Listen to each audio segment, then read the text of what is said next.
शिवे सर्वार्थ साधिके शरण्ये त्र्यंबके गौरी नारायणी नमोस्तुते।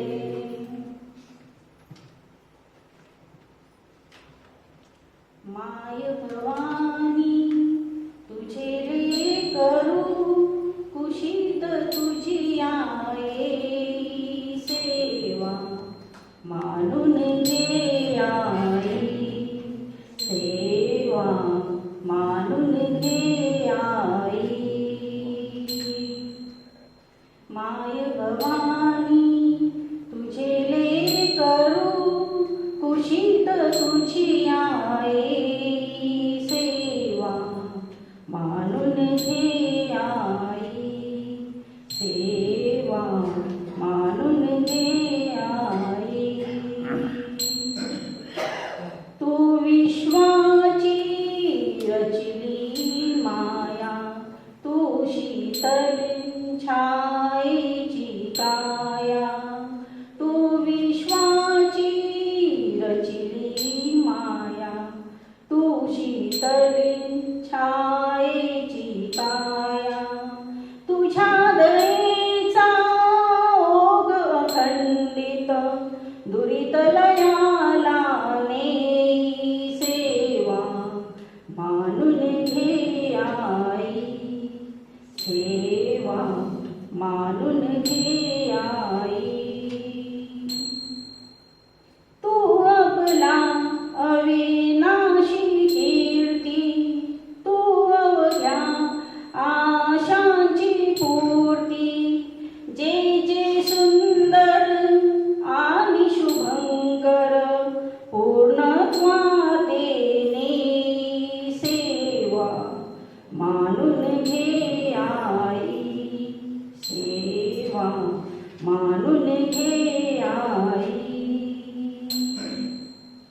तूच दिलेली मंजुळवाणी डोळ्यामधले निर्मळ पाणी तूच दिलेली मंजुळवाणी डोळ्यामधले निर्मळ पाणी तुझ्या पूजना माझ्या पदरी याविन दुसरे नाही सेवा मानून घे आई सेवा मानून घे आई।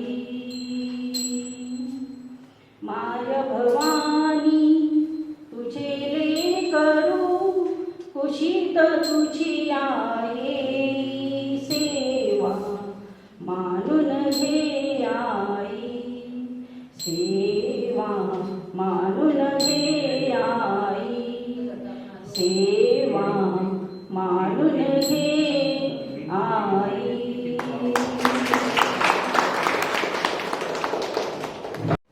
आता नक्कीच समजायला मिळालं आतापर्यंत जेवढं विवेचन केलेलं होतं आता त्या बोलणार आहेत म्हणून थोडंसं माझ्याकडे रोल ट्रान्सफर केलेलं आहे। ग्रहाधीनम जगत सर्वम ग्रहाधीना नरा नरा कालज्ञान ग्रहाधीनम ग्रहा कर्म फलप्रदा। अर्थ असा आहे संपूर्ण जगात आणि मनुष्य ग्रहांच्या अधीन आहे आणि कर्माचं फळ सुद्धा ग्रहच देतात। आतापर्यंतचे आपल्या अध्यात्माचे वेगवेगळे विषय होते नामजप होतं मंत्रशास्त्र स्तोत्र त्याच्यानंतर गायत्री म्हणत आपण जे पठण केलं तो गायत्री। आता एका वेगळ्या विषयामध्ये आपल्याला विहार करायचा आहे आणि ज्योतिषशास्त्राचं जीवनात मार्गदर्शन हे काय असतं या विषयावर आपल्याला मार्गदर्शन करणार आहे तो जागृती पवार। पण त्यांना विनंती करतो की त्यांनी त्यांच्याबरोबर आम्हाला या विषयामध्ये विहार करायला हवा।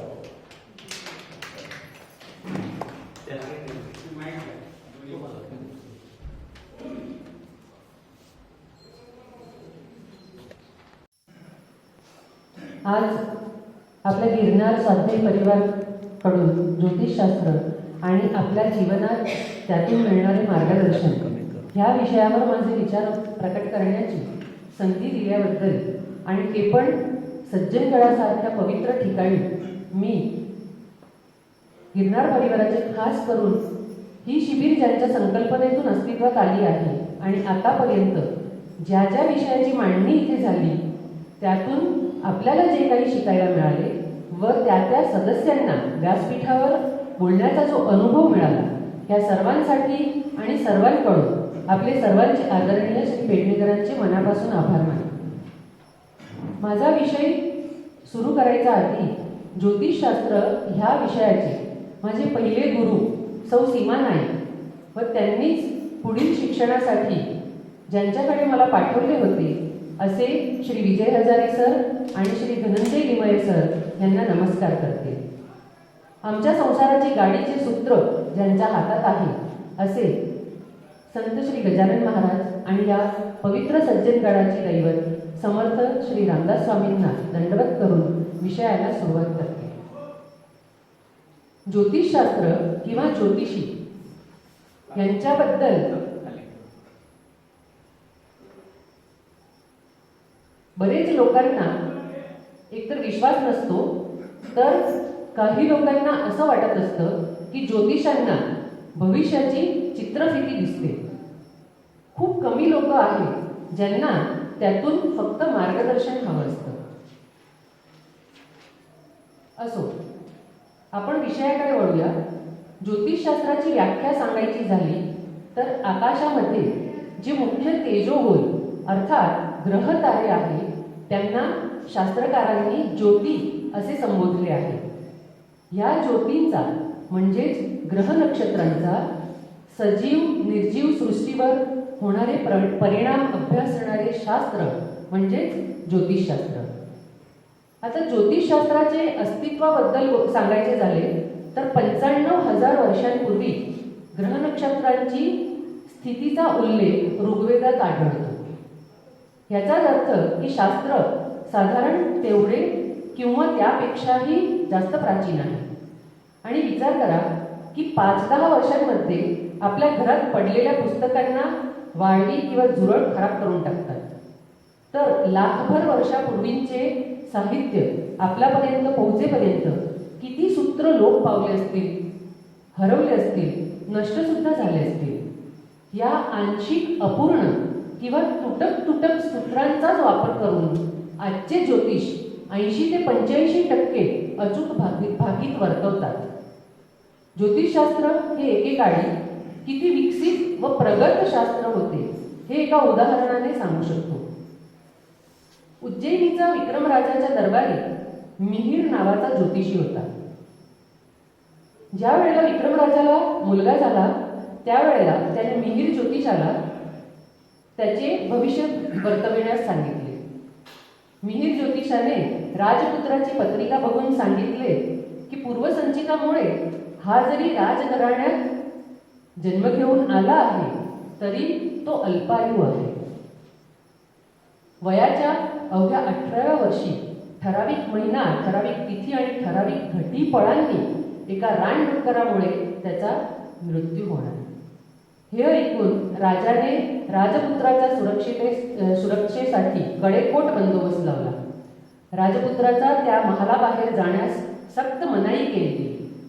हळूहळू त्याच्या वयाची 18 वर्षे लोटली आणि अखेर तो दिवस पण उजाडला. त्या दिवशी विक्रमराजाने सर्व दरबारी गणांना दरबारात उपस्थित राहण्याची सक्ती केली होती. दरबारीगण पण कोणी उत्सुकतेने तर कोणी उपहासाने ती वेळ भरण्याची आतुरतेने वाट पाहत होते.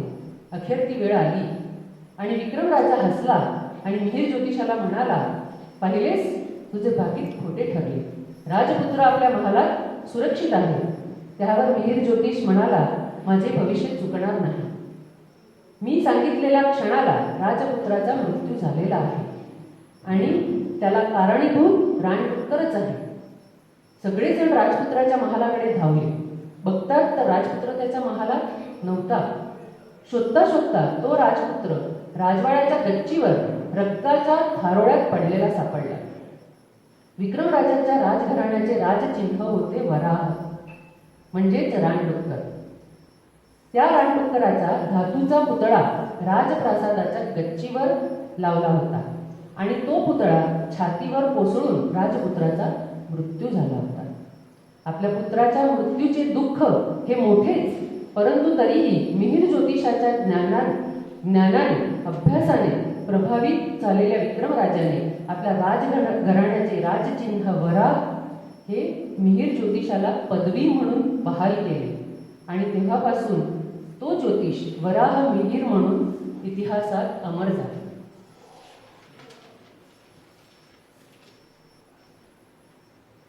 ज्योतिषशास्त्रात अनेक गणितीय सूत्र असून त्यांच्या साहाय्याने भविष्यातील अनेक घटना आधीच माहिती असतात.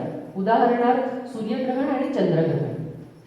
अशा सूत्रांच्या आणि महाभारतात युद्धाच्या वेळेच्या ग्रहस्थितींचे वेदव्यासांनी केलेल्या वर्णनाच्या साहाय्याने डॉक्टर पी.व्ही. वर्तक यांनी आत्ताच्या इंग्रजी कालगणनेनुसार कोणत्या तारखेला महाभारताचे युद्ध सुरू झाले होते त्याचा निर्णय भीमाच्या जीवनावर आधारित त्यांचा स्वयंभू नावाचा ग्रंथात केलेला आहे. अनेकांना प्रश्न पडतो की पृथ्वीपासून लाखो किलोमीटर दूर असलेले हे ग्रह आपल्या जीवनावर कायच परिणाम करू शकतात. तर आपले पंचांग, आपले शास्त्र किंवा वेदांमध्ये जे लाखो वर्षांपूर्वी नमूद केलेले आहे तेच आधुनिक विज्ञान पण सांगत नाही का? अंतरिक्षामध्ये कृत्रिम उपग्रह सोडल्यापासून एका गोष्टीचा शोध लागला आहे की साऱ्या विश्वातून साऱ्या ग्रहताऱ्यांमधून नक्षत्रावरून निरनिराळ्या प्रकारच्या किरण सतत वाहत असतात आणि ते निरंतर पृथ्वीवर आदळत असतात. त्यांच्या प्रभावातून सुटेल अशी एकही वस्तू पृथ्वीवर नाही. आपल्याला माहीत आहे की सूर्यचंद्राच्या प्रभावामुळे समुद्राला भरती ओहोटी येते. पण समुद्राच्या पाण्यात पाणी व क्षार यांचे जे प्रमाण आहे 65-35 तेच प्रमाण माणसाच्या शरीरातले पाणी आणि क्षार यामध्ये सुद्धा आहे. मग चंद्राच्या योगे जर एवढ्या मोठ्या समुद्राचे पाणी प्रभावित होत असेल तर माणसाच्या शरीरातील पाणी ही त्यामुळे प्रभावित झाल्याशिवाय राहणार का? नक्कीच नाही. पौर्णिमेच्या दिवशी जखम झाली तर रक्तस्राव जास्त होतो. त्याचे कारण देखील हेच आहे. काही मोजके डॉक्टर्स पौर्णिमेच्या दिवशी ऑपरेशन करण्याचे सुद्धा टाळतात. आजवर जे संशोधन झाले आहे त्यात हे सुद्धा आढळून आले आहे की जसजशी पौर्णिमा जवळ येते तसतसे जगातील मनोरुग्णाच्या वेळाचे प्रमाण वाढत जाते. त्याला इंग्रजीत ल्युनॅटिक आणि उर्दूमध्ये त्याला चांद मारा म्हणतात. आता विचार करा, चंद्रकलेचा परिणाम वेड्याच्या मनावर होत असेल तर जो वेडा नाही म्हणजे आपण त्यांच्याही मनावर तो काहीतरी परिणाम करणारच ना. म्हणूनच चंद्राला आपल्या पत्रिकेत मनाचा कारक ग्रह मानला आहे. आता पत्रिकेला समजण्याआधी आपण समजूया की पत्रिका बनते कशी. तुमची रास म्हणजे काय? तर आपला जन्म ज्या दिवशी झाला त्या दिवशी त्या वेळेला चंद्र ज्या राशीत असतो ती आपली रास. आणि त्या दिवशी अवकाशात ग्रहांची जी स्थिती असते त्यानुसार पत्रिका बनते. हे झाले तार्किक विवरण. पण अध्यात्म काय म्हणते की प्रत्येक जीव त्याचा पूर्वसंचिताप्रमाणे ज्या तऱ्हेच्या ग्रहांच्या प्रभावाखाली होणे अपेक्षित आहे त्याच प्रभावाची ग्रहस्थिती तो आपल्या जन्मासाठी निवडतो. तो निवडतो म्हणजे सांगण्यापेक्षा त्याचे कर्म ते निश्चित करतात. अशा रीतीने बघितले तर आपली जन्मकुंडली ही आतापर्यंतचा ह्या आत्मारामाचा प्रवासाची एक बॅलन्स शीटच नाही का?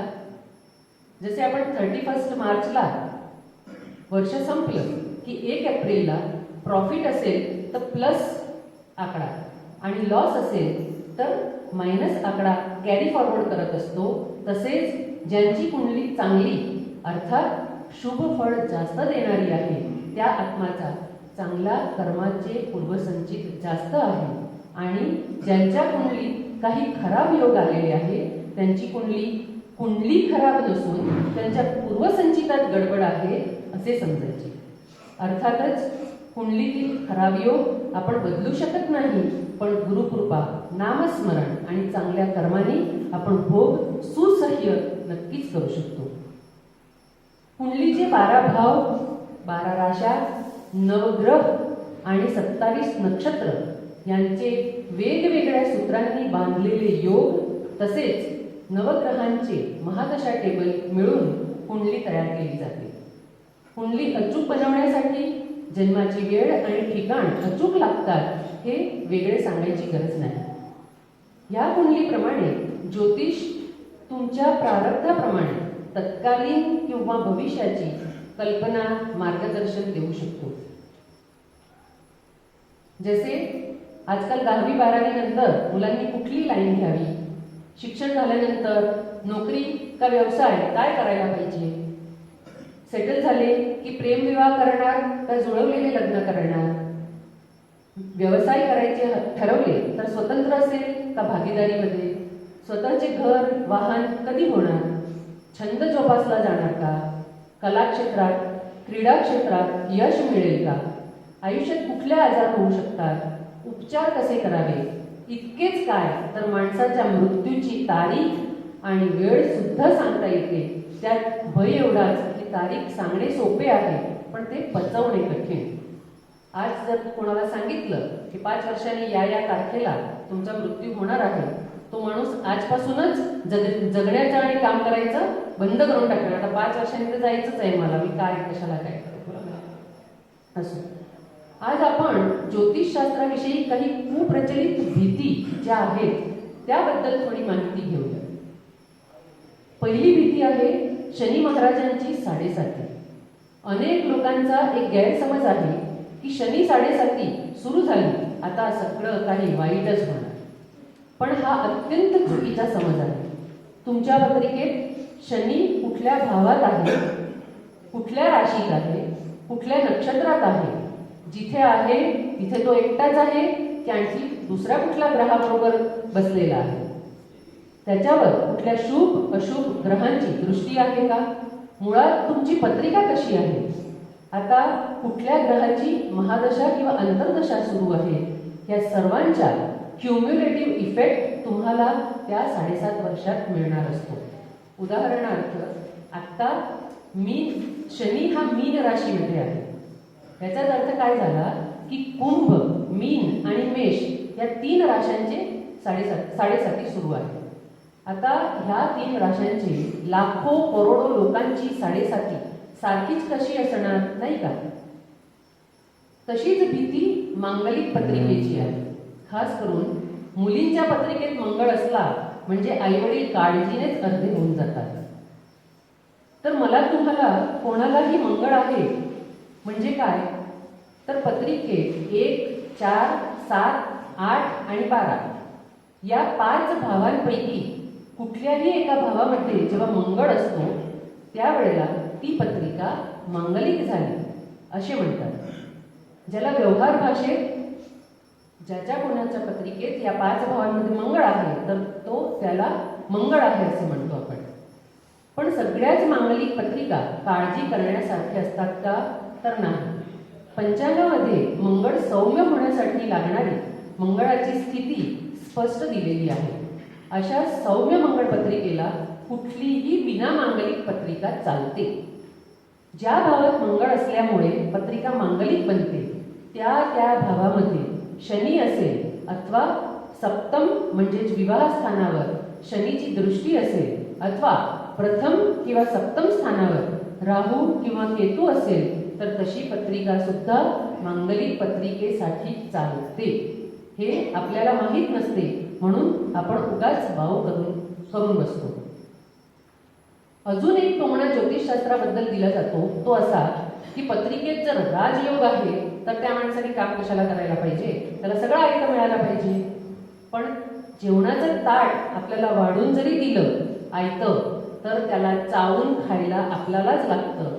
तसंच कर्म केल्याशिवाय फळांची अपेक्षा हे व्यर्थ आहे. समजून घेतलं तर ज्योतिष हे आनंदाचे द्वार आहे. ज्योतिषाचा अर्थ आहे तुम्ही नाही जग आहे, तुम्ही नाही ब्रह्मांड आहे. या विराट विश्वाचे आपण एक सूक्ष्म कण आहोत हे ज्योतिष शिकवते. जीवन संयुक्त आहे, कोणीही छोटे वा मोठे नाही. राजाचा रंग आणि रंगाचा राजा होण्याचे रहस्य सुद्धा पत्रिकेतच दडलेलं असतं.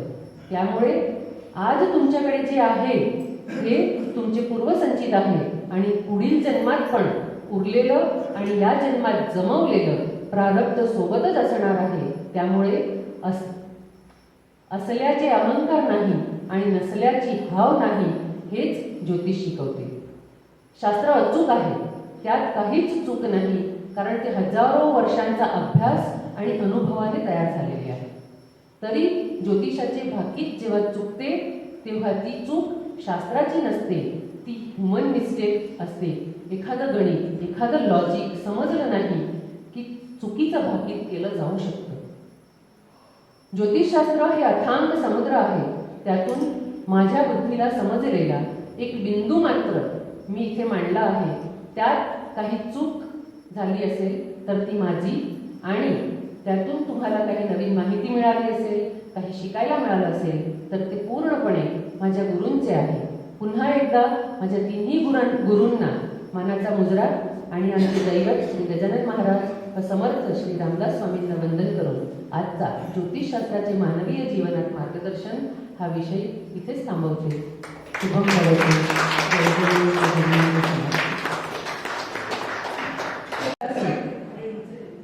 अध्यात्मात प्रगतीला खुंटी घालणारा मनातील या भावना व्यक्त करणारी लोकप्रिय कविता मन वढाय वढाय, त्यावर आपले विचार सांगावे अशी विनंती मी सौ पूनम मंडलिक यांना करते.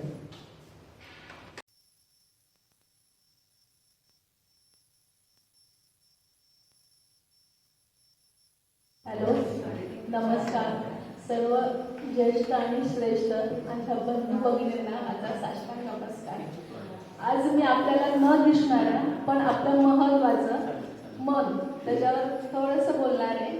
जसं की बहिणाबाईंची कविता आहे, मन वढाय वढाय उभ्या पिकावर ढोर, किती हाकल हाकल फिरी येई पिकावर. तर ते असं का म्हणतात? जसं की आपल्या मनामध्ये एवढे प्रचंड विचारांचा काहूल चालू असतं आणि आपण किती प्रयत्न करतो ते थांबवायचं, म्हणजे ठरवलं असतं की नाही, पण ते जितकं आपण थांबतो तितके ते जास्त विचार येत राहतात, जात राहतात. तसंच जसं की एखादं वासरू असतं गाईचं, तुम्ही वासरू बघितलं असेल ते शेतामध्ये ना जसं वारा पेल्यासारखं कसं हुंदडत असतं नुसतं सगळीकडे, तसं आपले हे मनाचे विचार पण ना इतके सतत असे भरभरत असतात, येत असतात, जात असतात. म्हणजे त्याला काही लिमिटच नसतं. सेम वासरूसारखं वासरू पुन्हा येतं त्याच्या आईकडेच, पण ते त्याला शेतामध्ये त्याला सुसाट जागा मिळाल्यासाठी कसं तो फिरतो, तसं आपला विचारांचे त्याला मनामध्ये एवढं प्रचंड सतत द्वंद्व चालू असतं आपल्या विचारांचं, आणि त्यामध्ये सतत विचार येत असतात, जात असतात. पण खरं हे विचार जर आपण तिथेच त्यांचा विचार केला नाही तर कदाचित ते थांबतात पण आता जसं ह्या बहिणाबाई म्हणतात, बहिणाबाई आपल्याला मनातील विचारांवर ते सांगतात की आपले विचार, मन हे आपलं चंचल आहे, परत मन पाखरू पाखरू, मन लहरी लहरी. पण मनाची त्यांनी विशालता सांगितली आहे त्यांच्या कवितेतून. त्या खानदेशाच्या आहेत, शिकलेल्या नाही, पण त्यांनी खूप मनाचं छान वर्णन केलं त्यांच्या कवितेतून. जसं की आता मन लहरी लहरी म्हणतात ते. आता मन लहरी लहरी काय, आता ही छोटी मुलं कशी असतात, पहिल्यांदा ते छानपैकी ते त्यांना आई एक खेळण्याचं मोठं बास्केटच बनवून देते, भरपूर खेळ त्या ठेवले असतात. त्यांचा मूड आला की ते असं बास्केट घेतात, सगळं खाली ओततात, खेळतात. किती मिनटं खेळतील ते? 10 मिनटं 15 मिनटं, की लगेच दुसरीकडे त्यांना ते मन भरतं त्यांचं तिथे, की लगेच दुसऱ्या खेळण्यामध्ये ते गुंततात. म्हणजे मन लहरी लहरी, तिथं लगेच सोडून दिलं, कुठं दुसरीकडे गेले. तसंच मन चंचल चंचल. आता आमच्या बायकांचंच बघा ना, आम्ही खरेदीला गेलो की एकतर खरेदी एका दुकानात काम कधी करणार नाही, भरपूर दुकानं फिरतो आणि मनाला जे आवडेल तेच ती वस्तू आम्ही घेतो. समजा साडी झाली तर तो कलर आला, पोत आला, छान सगळं आवडतं आणि आम्ही खरेदी करतो. थोडं चाललं दुसऱ्या दुकानात अजून एक साडी जर शोकेसमध्ये लावली असेल ना तर मग आम्हाला ती आवडायला लागते. की मन बघितलं ना, म्हणजे ती मनाने आवडलेली साडी आपण घेतो तरी सुद्धा आपल्याला परत दुसरी साडी घ्यावीशी वाटते. हे मन चंचलच आहे ना शेवटी. असं मनावर बरंच त्यांनी त्यांच्या कवितेतून मनाचे पैलू दाखवलेले आहेत. आता मनावर एक हे पण आहे म्हण, जसे की मन चिंती ते वैरी न चिंती. ह्याबाबत मी माझंच एक उदाहरण सांगणार आहे. जसं की माझं माहेर पुण्याचं आहे. मग पुण्याला मी एका फंक्शनला माझ्या लेकीला घेऊन गेले होते. तेव्हा ती लहान होती, 3 वर्षाची वगैरे. आणि त्या फंक्शनसाठी थोडंसं खरेदीसाठी मी बहिणीबरोबर बाहेर गेले. तर बाहेर गेले तर तिला छोटीला सांगितलं लेकीला की तू खेळ इथे, वाडा होता, वाडा म्हणजे आईचा, तर तू इथे खेळ, आम्ही लगेच येतो. हो वगैरे छान म्हणली, खेळते, अगदी कबूल केला मला तिने ती. आणि आम्ही दोघी गेलो. आणि नंतर एक आई पण कामात गुंतली पाहुणे असल्यामुळे घरामध्ये, आणि हिने सगळ्यांचं डोळा चुकून ती रस्त्यावर गेली. झालं, इकडे सगळ्यांची शोधाशोध सुरू झाली. तिची शोधाशोध सुरू केली, सगळे तिला पाहतात पण ती कुठे सापडली नाही. तितक्यात एक 10 मिनिटात मी पण रिटर्न आले. तर आईने सांगितलं, अगं असं की गाडी आपल्याला मिळत नाहीये. तर थोडंसं मला पहिलं धस्स झालं की लगेच मनाचं काम सुरू झालं, विचारांचं. आता कुठे गेली असेल, बापरे, आता इथे तर तिला कोणी ओळखत नाही, तिला परत सापडली तर कोण आणून देईल की नाही. किंवा परत ते असताना कुठंतरी ऐकलेलं असतं की छान छोट्या मुलांच्या मुलांना टोळी घेऊन जातात, बिल लावतात, कोण किडनॅप तर केलं असेल ना, ॲक्सिडेंट झाला असेल ना. म्हणजे आपलं मन किती विचार करतं. आणि अशा वेळेला ना थोडं मला वाटतं वाईटच विचार करतात चांगल्यापेक्षा. वाईटच विचार आपल्याला जास्त येतात. समजा आपल्या घरातलं सुद्धा एखादं कोणी व्यक्ती लेट आली तरी आपल्या मनात किती विचार येत असतात की अरे एवढा लेट का झाला, काय झालं, असं आपण विचार करत नाही. खरं तर नाण्याच्या 2 बाजू आहेत की ऑफिसमध्ये जास्त काम असू शकतं, किंवा मित्रांबरोबर कुठेतरी गेले असतील, गाडी लेट झाली असेल, पण आपले उलटेच विचार असतात, काय झालं तर नसेल ना, का उशीर झाला. तर ह्याच विचारांना थोपटणे फार गरजेचं असतं. आणि काय झालं, तिला शेवटी मी आल्यावर भावाने सांगितल्यावर मग भाऊ म्हटला ठीक आहे, आपण पोलिसांमध्ये जाऊया. पोलीस सगळे आमच्या घराच्या जवळच आहे तिथं, तर आपण तिथे कंप्लेंट करू, जास्त वेळ घालवायला नको, कारण इथे तिला कोण ओळखत नाहीये. तर लवकरच आत्ताच झाले तर रिसेंटली लगेच आपल्याला काहीतरी हे मिळेल. तर तो गेला आणि त्याने काय बघितलं, पोलीस चौकी टेबलावरती मस्त चॉकलेट खाती. तिला कोणाला नाव सांगता आलं नाही, पण रस्त्यावर असं लोकांना लक्षात आलं टेकला की हिला काही नाव सांगता येत नाही, पण ती अशीच फिरते. तर त्यांनी तिला पोलीस चौकीत नेलं होतं. तो घेऊन आल्यानंतर आम्हाला खुश झालं की पण तेवढ्या वेळात आपल्या मनाने किती विचारांचं काहूल आपल्या मनात मासतं, की हे त्याचं म्हणीचं उदाहरण होतं. आता तसंच जसं हे चंचल झालं, परत मनाचे असे अनेक प्रकार. आणि मन आपलं जास्त ना भविष्यापेक्षा भूतकाळामध्ये जास्त रमत असतं.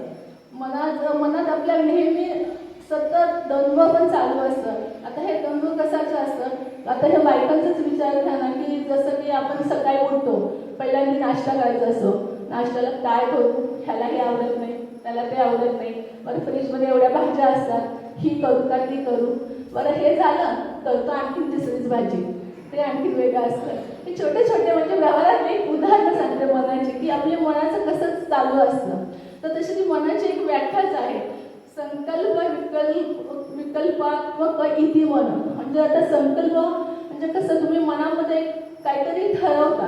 जसं की आता ही 10वीची मुलं असतात, त्यांचा छानपैकी ते अभ्यास तयारी करतात, परीक्षा देतात, पेपर सगळं देतात वगैरे. पण पेपर येईस तोपर्यंत त्यांच्या मनात एक धाकधूक असते की पेपर कसा जाईल. आता हा कसा जाईल म्हणजे ते विकल्पाच्या मनात त्यांना इतके विचार येत असतात की व्यवस्थित जाईल ना. खरं तर त्यांनी अभ्यास व्यवस्थित केलेला असतो, पण तरीसुद्धा मनामध्ये इतके विचार येत असतात की पेपर व्यवस्थित जाईल ना, मी व्यवस्थित लिहिल ना, मला टायमिंग पुरेल ना वगैरे असं. पण खरं तर आणि रिझल्ट यायच तोपर्यंत रिझल्टच्या दिवशी त्यांची हीच अवस्था असते की मला मार्क पडेल ना. आणि जे मनाने अगदी कुवत असतात की त्यांना कॉन्फिडन्सच नसतो, ते काय करतात, कधी कधी आता सुद्धा आपण ऐकतो की पेपर चांगला गेला नाही म्हणून आत्महत्या केली 10वीच्या मुलांनी, 12वीच्या. पण हे असं होऊ नये त्यासाठी मुलांनी काय करायला पाहिजे, ही मनाची चंचलता कशी कमी होते. तर मनन आणि चिंतन ह्याच्यामध्ये हे फार महत्त्वाचं आहे. ह्या 2 गोष्टी जेव्हा ते अभ्यास एक व्यवस्थित प्रॉपर टाइम टेबलने करतात, अभ्यासाचं मनन करतात, चिंतन हे फक्त अभ्यासासाठी नाहीच आहे, आपल्या स्वाध्यायामधले स्तोत्र श्लोक यासाठी पण हे उपयोगाला.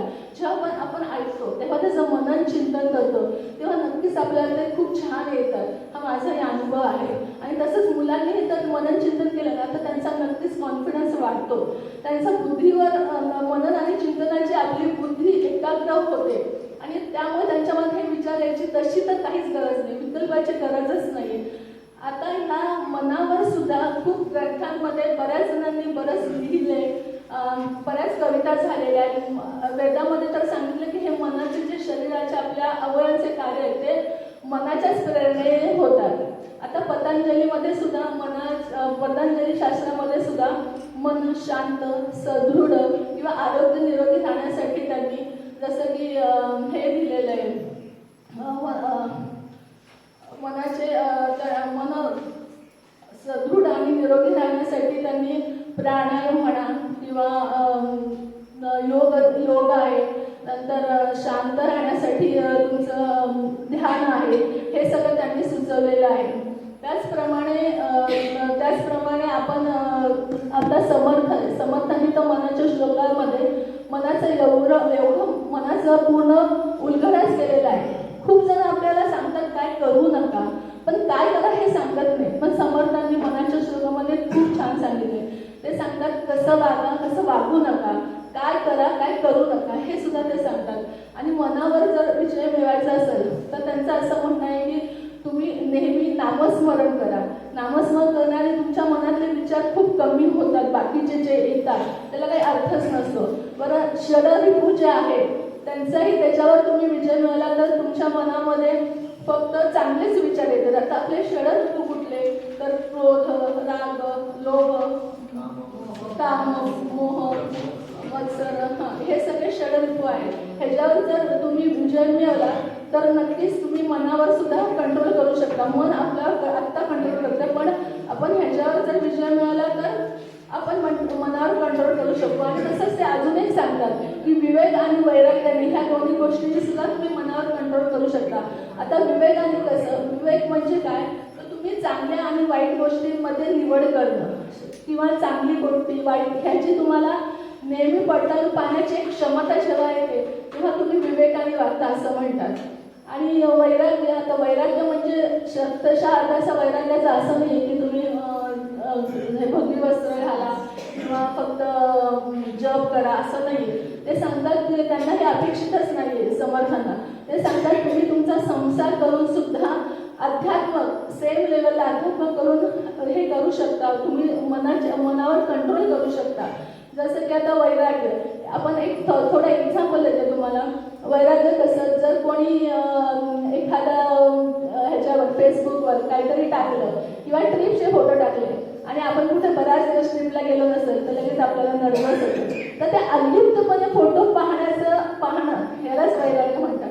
त्यांना जाऊ दे ना, ठीक आहे, आपल्या मनावर त्याचा का परिणाम करायचा दुसऱ्यांसाठी, हे फार महत्त्वाचं आहे. तर हे वैराग्य म्हणजे कुठली गोष्ट अलिप्तपणे पाहणे आणि त्याच्यावर आपल्या मनावर काही परिणाम न करून घेणे, हे वैराग्याचं कार्य आहे. आता एक पतंजलीचं सांगितलं मी, तसंच आपलं ध्यानधारणा, आपण आता जे स्वाध्याय करतोय, जो स्वाध्याय पेडणेकर सरांनी सुरू केला आणि राजाध्यक्ष सर आपल्याला त्यामध्ये इतकं सुंदर सगळं मनाच्या श्लोकांचं विवेचन करून सांगतात. ते खूप सुंदर अर्थ सांगतात ते, आणि त्यावरूनच मी हा विषय निवडलेला आहे. आणि आपली पहिलीच प्रार्थना आहे त्यामध्ये. आपण काय म्हणतो देवाला, हे देवा माझं मनोधैर्य वाढव, माझं मनोदौर्बल्य नष्ट कर, माझं मन स्थिर कर, मला शांती लाभू दे, मला आरोग्यदायी बन. म्हणजे आपणही साधनेमधून देवाला हेच मागतोय. आणि हे कधी साध्य होतं, जेव्हा आता सतेश ताईंनी सांगितलं तुम्ही मनात हे करा, जप करा किंवा मंत्र स्तोत्राचं हे करा, स्तोत्र मंत्र जप, ह्याने खूप फरक पडणार आहे तुमच्या मनावर आणि सगळ्या गोष्टींवर. आणि ह्या सगळ्यांवर तुमच्या मनावर फरक पडणार म्हणजे तुम्ही मनावर कंट्रोल करू शकणार. आणि जेव्हा तुमची बुद्धी ह्या सगळ्यांनी तुमची बुद्धी स्थिर होते आणि जेव्हा बुद्धी स्थिर होते तेव्हा तुम्ही जेव्हा हे स्तोत्र मंत्र आपण करतो तेव्हा आपण परमेश्वराच्या जवळ जातो. आणि परमेश्वराच्या जवळ जातो तेव्हाच आपल्याला ह्या सगळ्याचा चांगल्या वाईटाचा विचार करतो आणि आपण आपल्याला ओळखायला लागतो की आपलं हे फक्त शरीर आहे. आपलं मेन काय, आपला आत्मा आहे आणि आपल्या आत्म्याशी आपल्याला देवाशीच कनेक्ट करायचं आहे. आणि हे कधी होतं, जेव्हा तुमच्या मनावर तुमचा कंट्रोल येतं. तर आपण नक्कीच ह्या स्वाध्यायाद्वारे आपल्या मनावर कंट्रोल करायचा प्रयत्न करू. हे अवघड आहे पण अशक्य नाही. धन्यवाद.